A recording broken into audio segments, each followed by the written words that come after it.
जैसे हमने कल लेक्चर में डिस्कस किया था फाइनल अकाउंट सिस्टम में,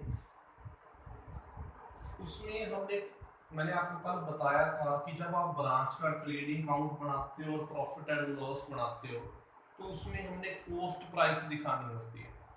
लेकिन जो हमारा सम दिया हुआ है उसमें क्या दिया हुआ है कि हेड क्वार्टर है जो ब्रांच को 25% कॉस्ट में जोड़ के पे कर रहा है।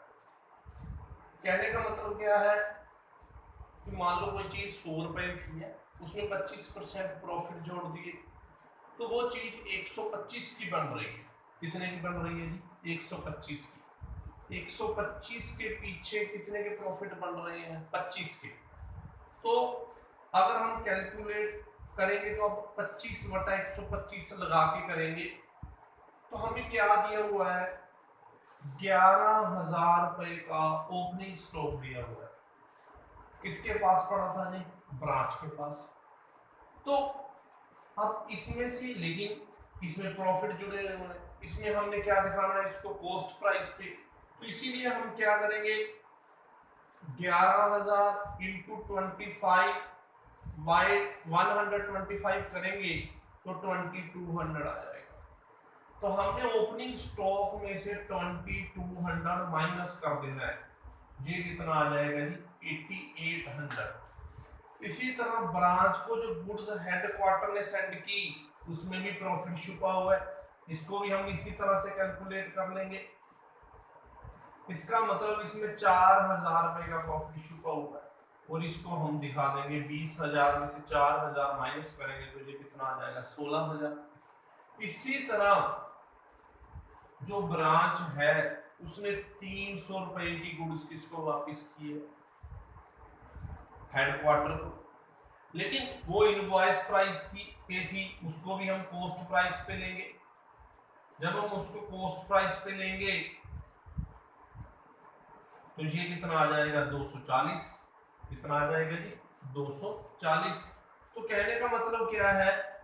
जैसे मैं आपको थोड़ा सा इस बारे में बताऊंगा कि 20,000 में से 4,000 माइनस किए तो गुड्स रहेगी 16,000 रुपए की, और जो रिटर्न है 300 में से 60 माइनस किए तो वो आगे 240 के। तो कहने का मतलब क्या है? ब्रांच को कितने की गुड्स सप्लाई की गई है? 15,760 रुपए की। ट्रेडिंग अकाउंट में जैसे हम वेजेस लेते हैं हम वेजेस ले सकते हैं। इसी तरह आप देख सकते हैं जो सेल्स हुई है, जो हेडक्वार्टर को ब्रांच ने भेजी है डिटेल्स कैश की और क्रेडिट की, और जो रिटर्न है वो माइनस कर दी गई है। इसी तरह क्लोजिंग स्टॉक है, क्लोजिंग स्टॉक में भी क्या छुपा हुआ है जी? प्रॉफिट छुपा हुआ है। तो हम क्या करेंगे? 13,000 इंटू 25 बाई 125। जब इसको हम डिवाइड करेंगे तो ये आ जाएगा 2600 रुपए। तो ये क्लोजिंग स्टॉक में से 2600 रुपए माइनस हो गए और स्टॉक रह गया 10,400 रुपए का। तो मेरा कहने का मतलब यहाँ पे क्या है? ट्रेडिंग अकाउंट को जब हम बना रहे हैं तो इसमें क्या है? हमने हर चीज को कॉस्ट बेसिस पे लेके आना।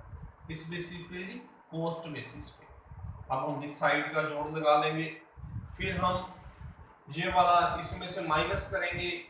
तो जब हम माइनस करेंगे तो ये देखिए इस साइड का जोड़ 36,500 आ गया। इस साइड का अब हम जोड़ लगाएंगे, इस साइड का जोड़ 24,760 रुपए आ रहा है। जब 24,760 हम किस में से माइनस करेंगे? 36,500 में से। 0 10 में से 6 गए 4 7 11,740 रुपए के हमारे ग्रोस प्रॉफिट आ गए। आपको पता ही है ग्रोस प्रॉफिट आगे किसमें ट्रांसफर किए जाते हैं? प्रॉफिट एंड लॉस अकाउंट में। अब मैं 11,740 रुपए के जो प्रॉफिट है मैं उसको कहां पे ट्रांसफर करूंगा? प्रॉफिट एंड लॉस अकाउंट मैं उसमें ट्रांसफर कर रहा हूं। जो ये ग्रोस प्रॉफिट है 11,740 रुपए, 11,740 740 रुपए के जो ग्रोस प्रॉफिट है मैंने यहाँ पे लिख दिए बाय ग्रोस प्रॉफिट कितने के 11,740। अब हम सामने देखेंगे कि और क्या कुछ है। देखिए जी, जैसे बैड डेट है, बैड डेट हमें दिए हुए हैं 300 रुपए के। इसी तरह कस्टमर्स को कुछ अलाउंस दिए गए हैं, उसके खर्चे भी हम डाल देंगे, वो अलाउंस है 250 के। आगे हमें दिए हुए हैं रेंट, रेंट का खर्चा भी जैसे आपको पता ही है प्रॉफिट एंड लॉस काउंट में आता है, वो भी डाल देंगे हम। इसी तरह हमें सैलरीज के खर्चे दिए हुए हैं, वो भी हम डाल देंगे, वो हमें दिए हुए हैं सैलरीज के खर्चे 900 की। इसी तरह एक इनकम है अप्रूव्ड इनकम जो ड्यू हो चुकी है पर अभी हमें मिले नहीं है, वो 25 की है। तो कहने का मतलब क्या है, अब इस साइड का जो 11,765 रुपए बन गया। अब इसमें से हम माइनस कितना करेंगे 2050, इतना माइनस करेंगे जी 11,765। इसमें से हम कितने माइनस कर देंगे 2050। इसका मतलब जो हमारे नेट प्रॉफिट है वो कितने के आएंगे 9715 के। तो मैंने आपको दोनों चीजें करके दिखाई। पहले हमने क्या बनाना है ट्रेडिंग काउंट, फिर हमने क्या बनाना है प्रॉफिट एंड लॉस काउंट। तो मैंने पहले ट्रेडिंग काउंट बनाया, ट्रेडिंग काउंट से मैंने ग्रोस प्रॉफिट डिटरमाइन किए, उस ग्रोस प्रॉफिट को मैं प्रॉफिट एंड लॉस काउंट में लेके आया।